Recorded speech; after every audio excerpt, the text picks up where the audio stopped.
Okay, so now on that last little video, we went ahead and we marked these out to glue these in. So this is what it's like after they've gotten glued in. I like to bring mine up here on the run them up on my swells a little bit. That's whatever you want to do. These ones here, I typically like to have my pattern come down and cover the bar. I had some of these left over from some old trees that I used, and anyhow the bars were just a little thinner there, and so it's not a big, I don't think it's too big of a deal, but anyhow, but yeah not a big deal. Anyhow, so what we do now that we got these kind of smoothed out, we'll actually probably come here and kind of ease that out just a little bit more, kind of fade it out before we go ahead and put our strainer plate in. But what we'll do is we'll go ahead. My blocks that I use, I've cut them out. I use 2.5 inch stirrup leathers on everything, and so what I do is I cut this space from here to here is 2 3/4. And so what I'll do on my block, I have them marked out so that I'll take that line and line it up with the top of the bar, okay, and then it fits in line with these blocks. Right here is where my inskirt rigging is going to wrap around. That's kind of how that's going to go, like that. And then back here on this angle here, it depends on obviously your stirrup leathers play a big role in how your saddle feels. It's not necessarily always just the seat. The angles of your stirrup leathers, whether they're fast moving or whether they're built to be to bind on or whatever type of a deal. But this saddle, most of the saddles that I build would maybe fall in the ranch cutter or just ranch saddle category. But if I was building like a calf roping saddle or more of a team roping saddle or something that's going to be roped out of more, I may angle this a bit more and not have it so straight down. It may come back just a smidgen, and I actually may depending on what the customer wants, I may pull these blocks down a little further and just kind of modify them. But for this saddle, I don't need to do that. So anyhow, I'm going to go ahead and put that in there. Make sure you don't use ring shank nails, and make sure you don't use really long nails, because these buggers are a pain to get out when you go to head to pull them out and put your stirrup leather in. But anyhow, that's where we go. Got both sides put in there, and so now we'll go ahead and get ready to put my strainer plate in. So we'll come over here. I just use regular strainer plates that I get from Weaver. That's what I've found to be the best, or that I like. But I do typically, you will usually cut them off right here. Instead of coming up here so high, what I'll do is I'll cut them off so they'll come more across right there. So what I'll do is I'm just going to come and cut that right there. So I'll take my 10 snips and go ahead and cut that.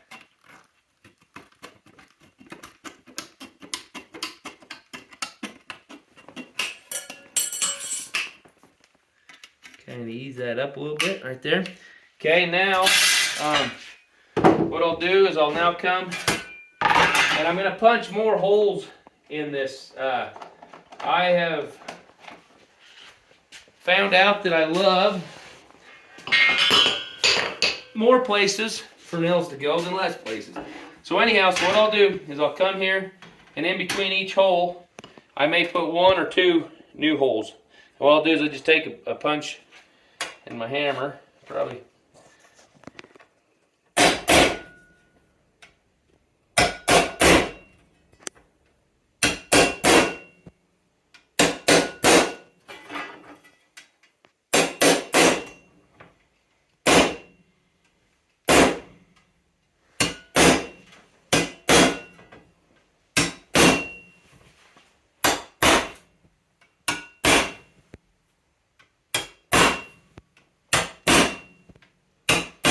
Okay. So that's what that looks like. Now you'll see now from doing that, I got those burrs on the bottom. And so what I'll do is I'll just come over here to my sander and I'll just go ahead and just sand them off.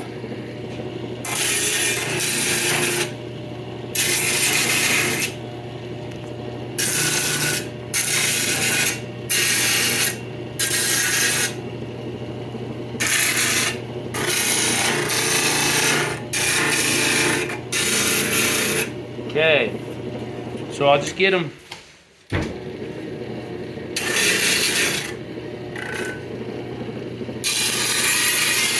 Okay, I'll get them to where there are no more burrs on them. And then what I've done already before this video is you'll see there, I don't know why in the HE double hockey sticks they shape them the way they shape them, because it will. I don't know if this dude's ever built a saddle who doesn't, but it is what it is. Sorry, mister, if you're watching this video and you're offended that I said the shape sucks. But anyhow, so what I do is I go ahead and I flatten it out. And now that I flattened it out, now I'm going to have a little bit of a space to start working on. So anyhow, I'll bring my mallet in from outside. Come over here, Vanessa, a little closer and you can kind of see it. So anyhow, just go ahead and whack on it. Obviously, I spend a little bit of time getting that crease on it. And I guess if you want to, obviously, you could go ahead and make your own strainer plates. That's fine. And I know there's guys that do it, and I think it's awesome that they do it. So, anyhow, let's go ahead. A good thing from doing strainer plates like this and flattening them off is that as you hit it, there's a certain ring that gets in your ear. Makes hearing your wife a little harder, and so sometimes it's good for your marriage. You know, my marriage is always usually happier for a little while after I do strainer plates. And so anyhow,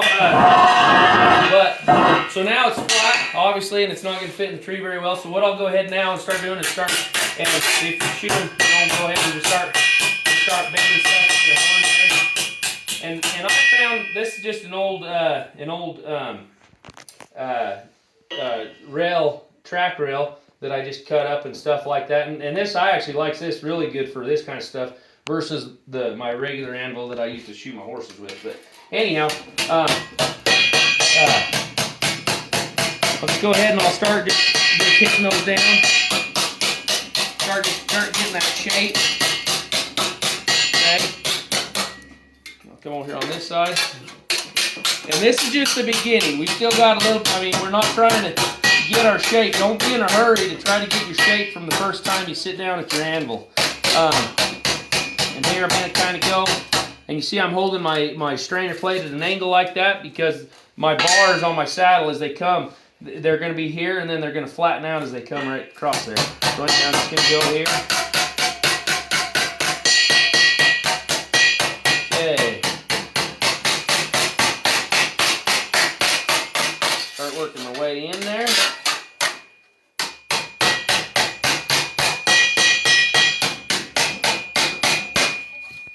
I'm just going to kind of eyeball it just to make sure it looks like it's pretty flat. It looks like I got a little twist on that side there, a little higher. I'm just going to bend that down. Might take this.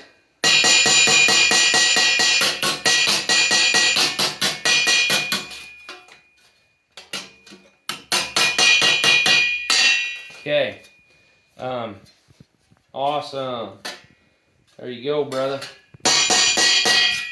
Okay, now we're going to come over onto the tree, and it probably isn't going to be very spot on yet. There you go. Kind of lacking, you might say. But I just kind of want to just make sure it's got kind of what I'm after.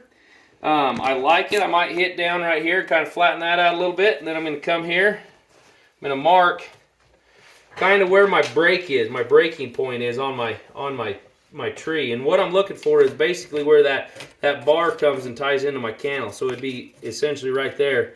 I'm just going to come around there, and that's where my break is going to be. I found that if you don't, I mean you do. I mean you do. I'm just telling you how I do it. I don't. It's how I do it. But I've started it back here further and had it sit in there really good. Well, what happens is sometimes it may put a little too much pressure on these nails back here, and I don't know if they do wiggle. I've never seen them wiggle loose, but in my mind it could happen because there'd be more pressure on here because as you're trying to push it down, the resistance obviously is trying to pull it back up. So anyhow, that's kind of where I'm at. So we're getting closer and pull it back out now. Bring it over here and kind of see where I'm at.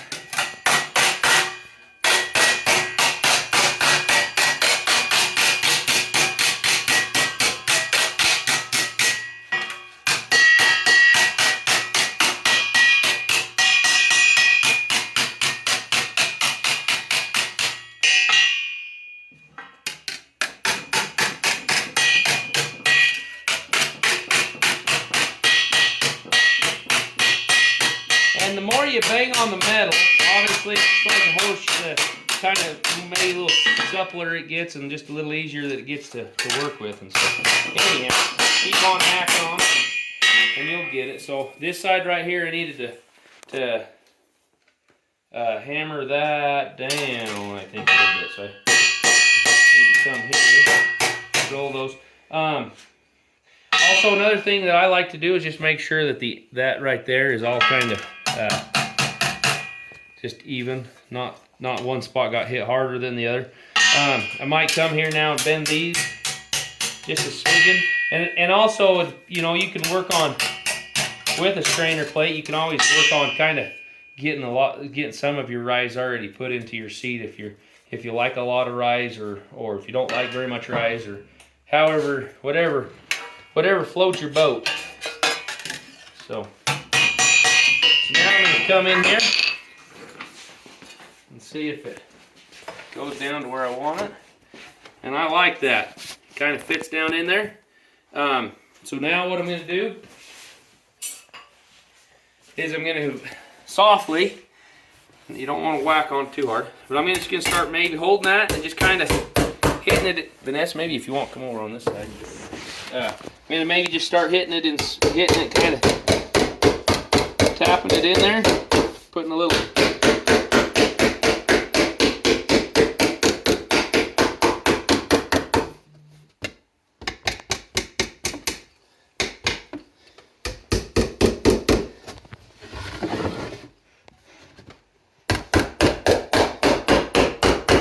There.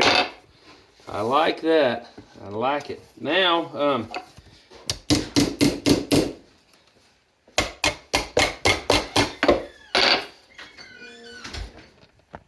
okay, so that's what we do for this video. That's kind of how that's how I go ahead and I put my strainer plate in. I'll maybe actually, you can kind of see right there my dish. So I might come here and again, you don't want to whack on it because you're hitting. But anyhow, I'll just kind of come in there.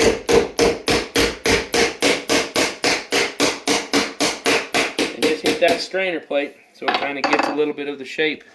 The next video that we do is we'll go ahead and nail it in. We'll mark our center. I mark the center of my strainer plate, so and then when I go ahead and I put my ground seat in, I'll go ahead and I'll follow those marks, and just kind of makes it a little easier for me to get done what I need to get done. And anyhow, the other thing, real quick, I don't. I mean, unto each is their own. I don't put leather. I don't put my strainer plate. I don't go. I'm not saying I'm not a big fan. It's not that I just don't. I don't put leather under it and have that leather come out here. I'll actually come back. I've repaired a fair amount of saddles that leather, whether it's from putting the saddle on a saddle stand or putting it in a horse trailer or something like that, that leather gets wore out and then it starts bunching up. And I've actually seen it where it's bunched up. The person didn't know that it had bunched up and it started, hurting the horse, or it was uncomfortable for the horse. And so actually what I do is I'll go ahead and I'll just put the strainer plate in like this, bare down to the tree, and then I'll come back after I get my ground seat put in, and after I got my hand holt and all that cut. I'll come in and I'll take and I'll put a piece of leather in here and I'll tuck it in. I'll make sure it's glued down really well and stuff like that. And that will be the piece of leather that I use to come and wrap up around the hand holt and to kind of make everything look pretty. So there you have it.